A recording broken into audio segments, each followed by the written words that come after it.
تب ایم اے میں پرویز مشرف کے ساتھ تھی جو LFO بنا تھا، پھر اس کو 17ویں ترمیم کی شکل دے دی گئی تھی۔ بہرحال تو سوال یہ ہے کہ الیکشن کمیشن کب بھی خود مختار نہیں رہا، کب بھی ایسا کوئی جو پیریڈ ہے اس میں جو الیکشن کمیشن کے کرائے ہوئے انتخابات پہ ان کو شفاف قرار دیا گیا ہو یا کسی جماعت نے اس پہ اعتراضات نہیں کیے ہوں۔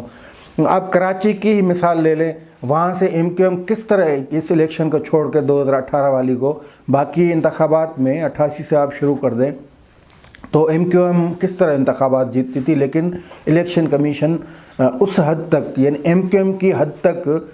بھی وہ خود مختار یا با اختیار نہیں تھی، بے بس قسم کا ایک ادارہ تھا، کیونکہ MQM ان مقتدر قوتوں کی ہمیشہ ساتھی رہی ہے تو پھر ان پہ سوالات نہیں اٹھائے جا سکتے۔ تو بات کہنے کی یہ ہے کہ الیکشن کمیشن تو بیچارہ کوئی اس کے پاس خود مختاری ہے بھی نہیں، اور تو الیکشن کمیشن کو کس نے کہا ہوگا نا، یا ان کا جو RTS سسٹم ہے وہ کس نے مٹھایا۔ آج یہ سوالات اٹھے تھے، مریم نواز نے اپنی تقاریر میں یہ سوال جو تقریر تھی اس میں یہ سوالات اٹھائے تھے۔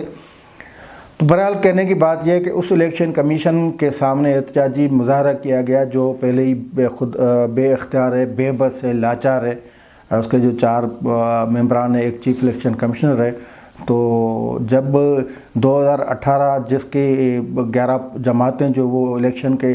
مخالفت کر کے راستوں پہ ہیں، تو اس الیکشن پہ بھی الیکشن کمیشن خاموش ہے، ان کے ہونٹ سیے ہوئے ہیں۔ تو آپ فنڈنگ والی بات تو سب کوئی سمجھتا ہے، ہر ایک سمجھتا ہے کہ یہ معاملہ کس طرح چل رہا ہے، الیکشن کمیشن کس کے کہنے پہ یہ کیس دبائے ہوئے بٹھا ہے۔ بہرحال وہ احتجاج ہو گئے، لیکن مولانا فضل الرحمان کا جو اس مظاہرۃ خطاب تھا وہ تقریباً سخت بھی تھا۔ آج پہلی مرتبہ مولانا فضل الرحمان نے 2-3 ایسی باتیں کی ہیں جو اس سے پہلے انہوں نے نہیں کی۔ یہ اس رد عمل کو جو مولانا فضل الرحمان کا اس طرح کا سخت لے جائے، اس کو ایک دوسرے اینگل سے اس طرح دیکھا جا رہا ہے کہ پیپلز پارٹی جو اس طرح کے مظاہروں سے باہر بھی ہے، یعنی بلاول بھٹو خود اور پیپلز پارٹی نے جو PDM میں ایک نئی گیم ڈال دی، یعنی مولانا فضل الرحمان ایک ہارڈ لائنر کے طور پہ اس اتحاد کی سربراہی کرنے جا رہے تھے، پھر استعفیٰ سے لے کر لانگ مارچ، پھر احتجاجی دھرنا، اور وہ ایسی پالیسی جو بالکل سخت ترین پالیسی، اور اس کے لیے مولانا فضل الرحمان خود اعتماد بھی ہیں کیونکہ ان کے پاس اپنے ایک مذہبی تنظیم ہونے کے ناطے ان کے پاس ایسی اسٹریٹ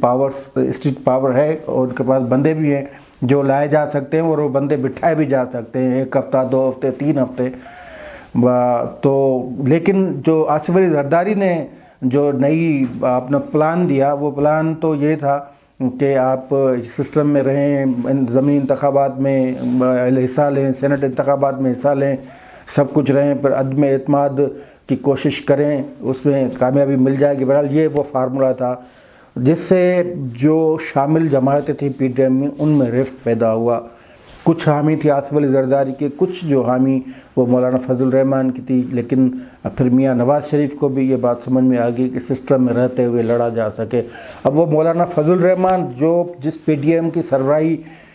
کا علم بلند کر کے چلے تھے، وہ اس کا مشن تو ادھورا رہ گیا۔ اب پیپلز پارٹی خود جو ان کی قیادت وہ بھی شریک نہیں ہوتی، مولانا فضل الرحمان سے جب سوال یہ پوچھا جاتا ہے تو وہ اس کا جواب گول مول کر دیتے ہیں۔ تو یہ صورتحال پیدا ہوئی ہے کہ مولانا فضل الرحمان کا جو رویہ ہے،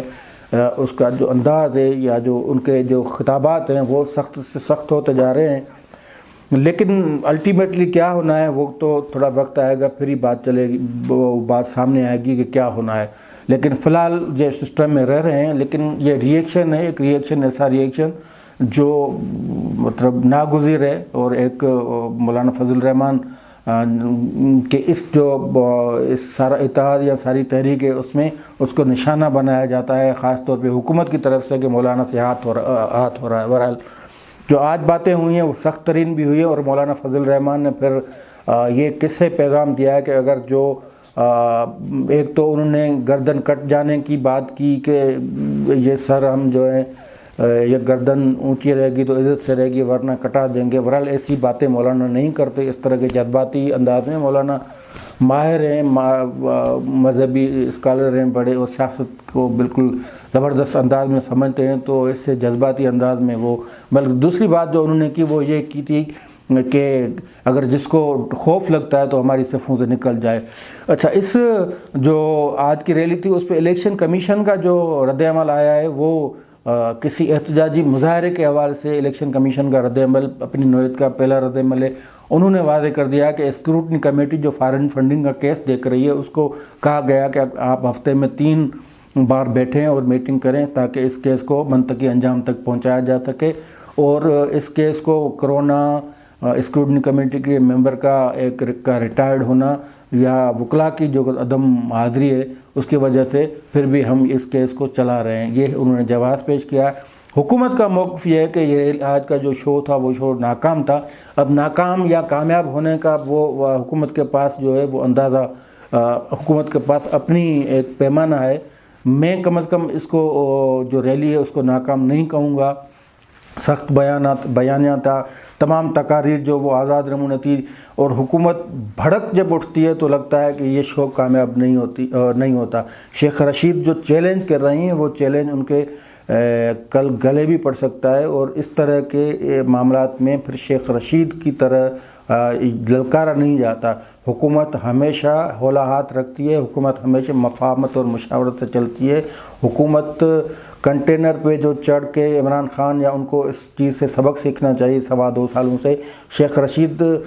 پھر وہ گیم کھیل رہے ہیں جو 2.25 سال سے عمران خان خود کھیل رہے ہیں. تو اس طرح شیخ رشید کا جو رد عمل ہے وہ خود ظاہر کرتا ہے کہ اپوزیشن, نہ فقط اپوزیشن کا بیانیہ ہے وہ سخت سے سخت ہوتا جائے گا, لیکن یہ شو اس طرح کے وہ کامیاب ہوتے رہیں گے اور پھر پھنستا جائے گا عمران خان, مشکل میں پھنس جائے گا عمران خان. شیخ رشید کا تو خود کا اسٹیج کبھی نہیں ہوتا, وہ پرائے اسٹیج پرائے مجموعوں سے خطاب کرتے رہتے ہیں. تو اگلی باری بھی پھر کوئی اتحاد اس طرح کا قائم ہوا یا کوئی پارٹی آئے گی شیخ رشید کو کیا ہے اس میں خطاب کر کے چلے جائیں گے, لیکن مشکل میں پڑ جائے گی تحریک انصاف اور عمران خان, کیونکہ یہ شیخ رشید کا جو بات چیت ہے وہ کسی تصادم کی طرح اور سخت ترین تصادم کی طرف وہ بات بڑھ رہی ہے, اور جو نقصان الٹیمیٹلی وہ جس کا نقصان عمران خان صاحب کو ہوگا. آج کے لیے اتنا ہی, دیکھتے رہیے ہمارا چینل.